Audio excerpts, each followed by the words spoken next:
Baiklah, Assalamualaikum warahmatullahi wabarakatuh. Kami dari kelompok 2, di sini yang beranggotakan yaitu saya sendiri, Kade Susila Eka Wiraguna, lalu Indica Cahaya Salsabila, Panentia, Elmalia Putri, Remazonia, Dea Rizkina, Nadila Yulandari, dan Osinurul Hayati. Baiklah, di sini untuk materi yang pertama akan dibacakan oleh Nadila Yulandari.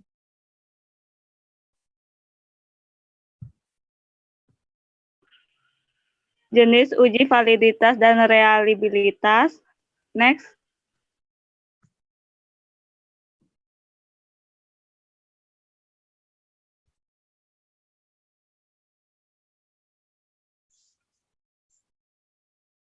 Baiklah, definisi uji validitas adalah uji yang digunakan untuk menunjukkan sejauh mana alat ukur yang digunakan dalam suatu mengukur apa yang diukur, yang mana menyatakan bahwa uji validitas digunakan untuk mengukur sah atau valid tidaknya suatu kuesioner. Suatu kuesioner dikatakan valid jika pertanyaan pada kuesioner mampu mengungkapkan sesuatu yang akan diukur oleh kuesioner tersebut.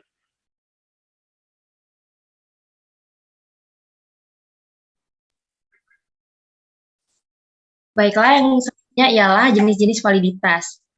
Nah, validitas sendiri yaitu jenis-jenis validitas ini dapat dilihat dari isi ataupun konsep maupun daya ramal yang terdapat pada instrumen tersebut.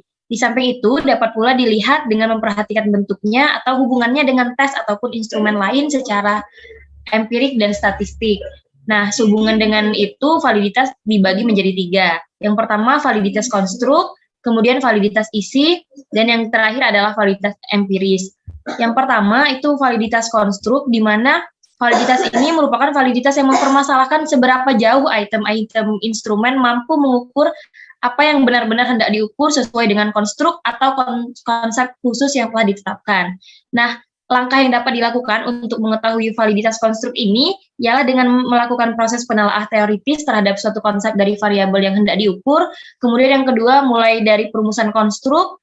Yang ketiga, penentuan dimensi dan indikator sampai kepada merumuskan item pertanyaan. Nah, selain itu, pada tahap ini peneliti juga dapat melakukan justifikasi expert sama seperti dalam pengujian validitas isi. Bedanya dalam pengujian validitas konstruk ini bisa dilakukan dengan meminta penilaian pakar justifikasi expert seperti dalam menilai validitas isi.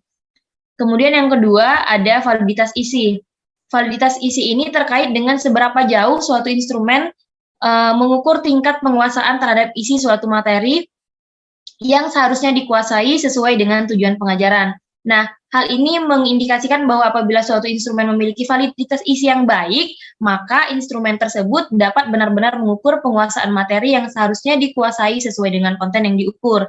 Nah, terkait validitas isi ini, apabila peneliti ingin mengetahui tingkat validitas isi, maka hal yang harus dilakukan oleh peneliti yaitu menelaah kisi-kisi instrumen untuk memastikan bahwa item kuesioner sudah mewakili keseluruhan konten ataupun materi yang seharusnya dikuasai secara proporsional, kemudian melakukan review apakah konsep yang diajukan sudah memadai atau belum. Nah, jadi pada intinya validitas isi ini terkait dengan manifestasi sebuah instrumen dalam konten atau materi yang diujikan.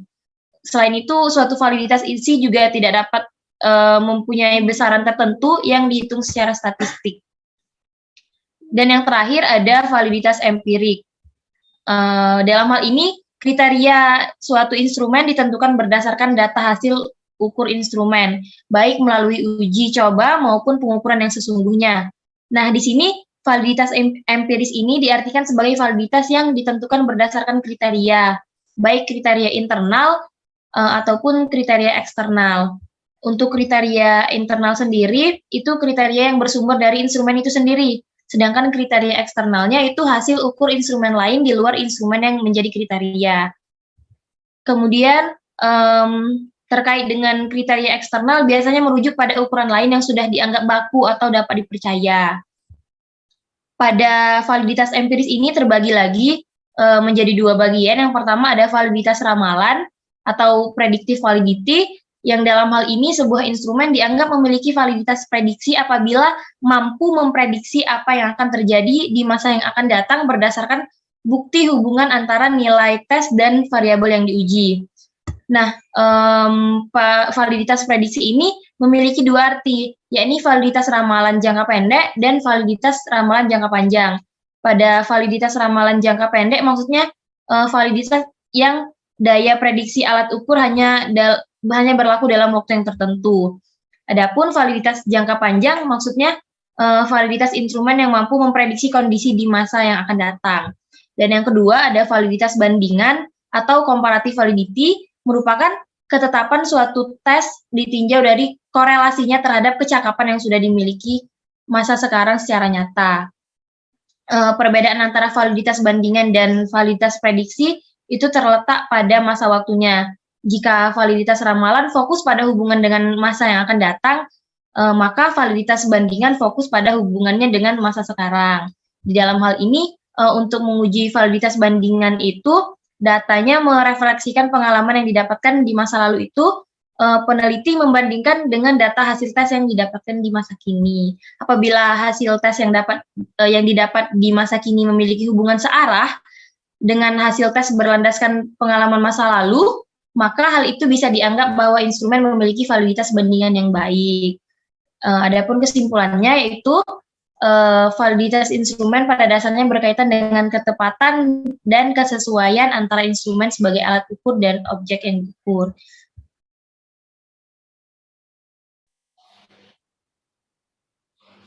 Baiklah, untuk selanjutnya yaitu rumus validitas.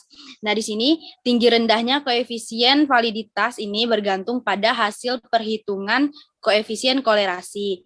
Pengujian validitas ini dilakukan dengan menghitung kolerasi antara masing-masing indikator atau skor butir dengan skor total yang menggunakan kolerasi produk momen yang dilambangkan dengan R. Nah, dapat dilihat pada rumus, itu terdapat rumus koefisien kolerasi biserial untuk menentukan skor butir, yang mana rumusnya yaitu RXY sama dengan sigma XY per akar sigma X kuadrat dikalikan dengan sigma Y kuadrat. Setelah didapatkan hasil skor butir, lalu kemudian kita kalikan dengan skor total, yang mana menggunakan rumus kolerasi produk momen, yaitu rumusnya RXY sama dengan N dikali sigma XY dikurang sigma X kali sigma Y per akar N dikali sigma X kuadrat dikurang sigma X kuadrat dikali N sigma Y kuadrat dikurang sigma Y kuadrat. Next. Yang mana RXY itu sama dengan koefisien kolerasi, untuk N yaitu jumlah sampel, X nilai data untuk variabel yang kita misalkan dengan X, dan Y nilai data untuk variabel yang kita misalkan dengan Y. Sigma X itu jumlah X, sigma Y itu jumlah Y, dan sigma XY jumlah perkalian X dan Y.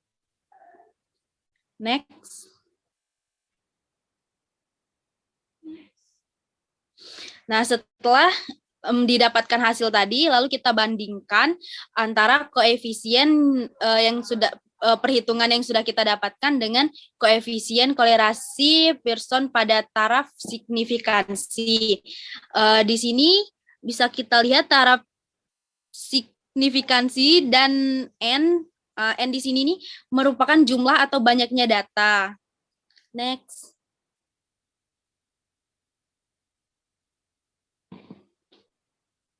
Nah, setelah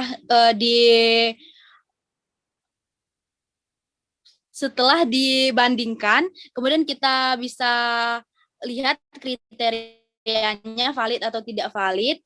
Apabila lebih dari atau kurang, apabila R hitung atau R yang kita dapatkan lebih dari atau sama dengan R pada tabel, maka hasilnya valid. Dan apabila R yang kita hitung tadi kurang dari R pada tabel, maka hasilnya tidak valid. Next.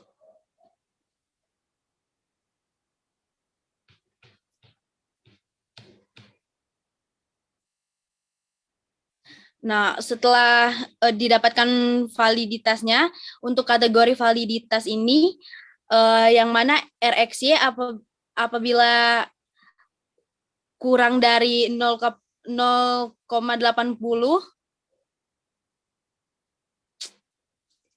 atau masih lebih RxY lebih dari 0,80 atau kurang dari sama dengan 1,00, maka validitas sangat tinggi atau sangat baik. Nah, apabila RxY-nya lebih dari 0,60 atau kurang dari atau sama dengan 0,80, maka validitas tinggi atau baik. Apabila RxY lebih dari 0,40 atau kurang dari sama dengan 0,60, validitasnya sedang atau cukup. RxY-nya lebih dari 0,20 atau kurang dari atau sama dengan 0,40, validitasnya rendah atau kurang. RxY 0,00 lebih dari 0,00 atau kurang dari sama dengan 0,20, validitasnya sangat rendah atau jelek. Dan apabila RxY-nya kurang dari atau sama dengan 0,00, maka tidak valid.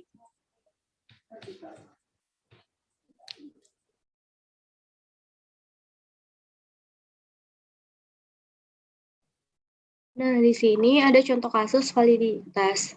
Nah, contohnya itu seseorang mahasiswa melakukan penelitian dengan menggunakan skala untuk mengetahui atau mengungkap prestasi belajar seseorang. Kuesioner itu terdiri dari 10 item dan menggunakan skala Likert, yaitu 1 sama dengan sangat tidak setuju, 2 tidak setuju, 3 setuju, 4 itu sangat setuju. Nah, setelah kuesioner itu diisi 12 responden, maka diperoleh data berikut.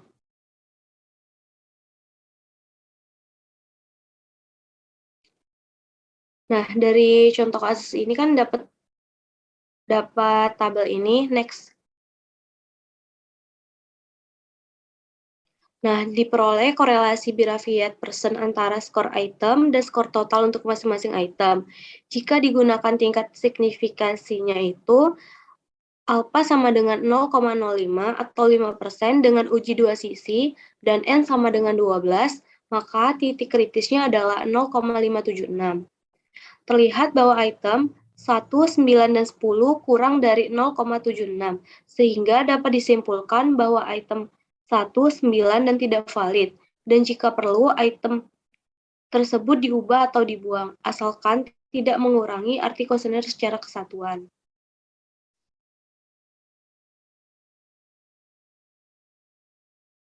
Nah, ini merupakan tabel titik kritis untuk uji kolerasi R.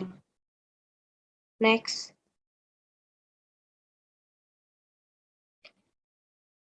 Nah, dari analisis ini dilakukan dengan cara mengkorelasikan masing-masing skor item dengan skor total dan melakukan koreksi terhadap nilai koefisien korelasi yang overestimasi. Hal ini dikarenakan agar tidak terjadi koefisien item total yang overestimasi. Estimasi nilai yang lebih tinggi itu dari yang sebenarnya.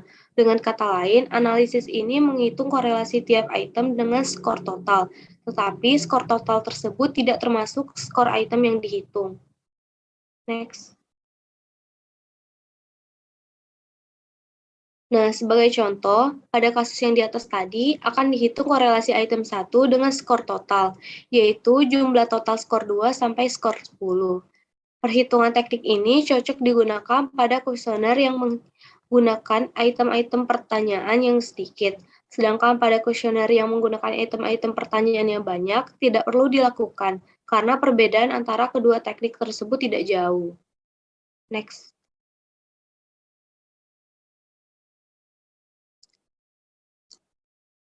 Next, langsung ke terakhir. Nah, dari output SPSS itu diperoleh nilai korelasi yang diinginkan pada kolom correct item, total correlation, dan dibandingkan dengan titik kritis tabel yaitu 0,576. Sehingga item-item yang tidak valid adalah item 1, item 5, item 9, dan item 10.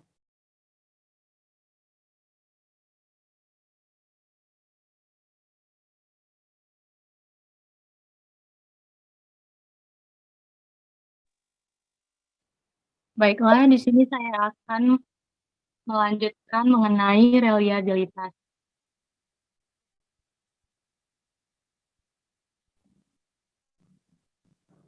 Pengertian uji reliabilitas sendiri yaitu sejauh mana hasil pengukuran dengan menggunakan objek yang sama akan menghasilkan data yang sama.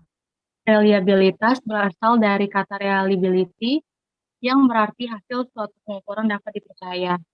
Suatu hasil pengukuran dapat dipercaya apabila dalam beberapa kali pelaksanaan pengukuran terhadap kelompok subjek yang sama, diperoleh hasil pengukuran yang relatif sama, selama aspek yang diukur dalam subjek belum berubah.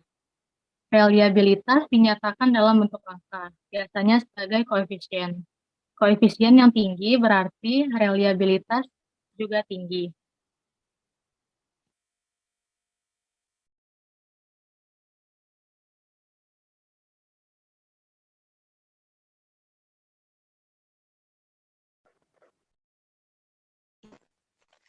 Baik, selanjutnya untuk jenis uji reliabilitas itu sendiri dibagi menjadi dua secara besar, yaitu yang pertama ada eksternal dan internal. Nah, untuk yang eksternal itu sendiri digunakan pengukuran di luar instrumen, yaitu dengan cara membandingkan dua hasil pengukuran instrumen. Adapun metode yang bisa digunakan untuk uji eksternal reliabilitas itu ada metode tes ulang dan metode paralel. Kemudian ada yang internal itu sendiri digunakan pengukuran yang didasarkan atas data yang diperoleh dari hasil uji instrumen. Di mana untuk yang pengujian secara internal ini menggunakan satu instrumen dengan satu kali hasil pengetesan. Nah, untuk metode tes ulang itu sendiri, caranya kita mengukur satu instrumen yang diuji hanya satu, namun kita uji sebanyak 2 kali dalam waktu yang berbeda dengan responden yang sama. Kemudian kita dapatkan hasil yang berbeda dan kita bandingkan hasil uji coba pertama dan hasil uji coba kedua, kemudian dikorelasikan sehingga nanti akan didapatkan besar angka korelasi yang dapat menunjukkan tingkat reliabilitas satu instrumen. Nah, untuk metode paralel itu digunakan alat ukur atau instrumen yang berbeda, diujikan pada objek yang sama, yang berbeda, kemudian kita bisa korelasikan atau kita hubungkan kedua skor tersebut, kemudian angka korelasi akan menunjukkan tingkat reliabilitas satu instrumen.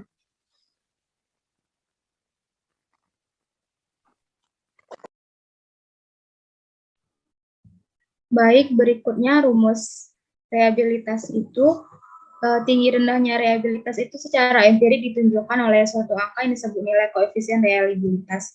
Reliabilitas yang tinggi ditunjukkan dengan nilai Rxx mendekati angka 1. Kesepakatan secara umum reliabilitas yang dianggap sudah cukup memuaskan jika lebih dari atau sama dengan 0,7. Nah, berikut digunakan rumus alpha Cronbach, yaitu R11 sama dengan N per N-1 dikali 1 dikurang sigma T kuadrat per sigma T kuadrat. Di mana R11 itu adalah reliabilitas yang dicari, N yaitu jumlah item pertanyaan yang diuji, sigma T kuadrat jumlah varian skor tiap-tiap item, dan sigma T kuadrat varian total. Next. Jadi, jika nilai alpha lebih dari 0,7 artinya reliabilitas mencukupi, sementara jika lebih dari 0,8 ini mensugestikan seluruh item reliable dan seluruh tes secara konsisten memiliki reliabilitas yang kuat. Atau ada pula yang memaknakannya jika alpha lebih dari 0,9 maka reliabilitas sempurna. Jika alpha antara 0,7 sampai 0,9 maka reliabilitas tinggi. Jika alpha 0,5 sampai 0,7 maka reliabilitas moderat. Jika alpha kurang dari 0,5 maka reliabilitas rendah. Jika alpha rendah, kemungkinan satu atau beberapa item tidak reliable.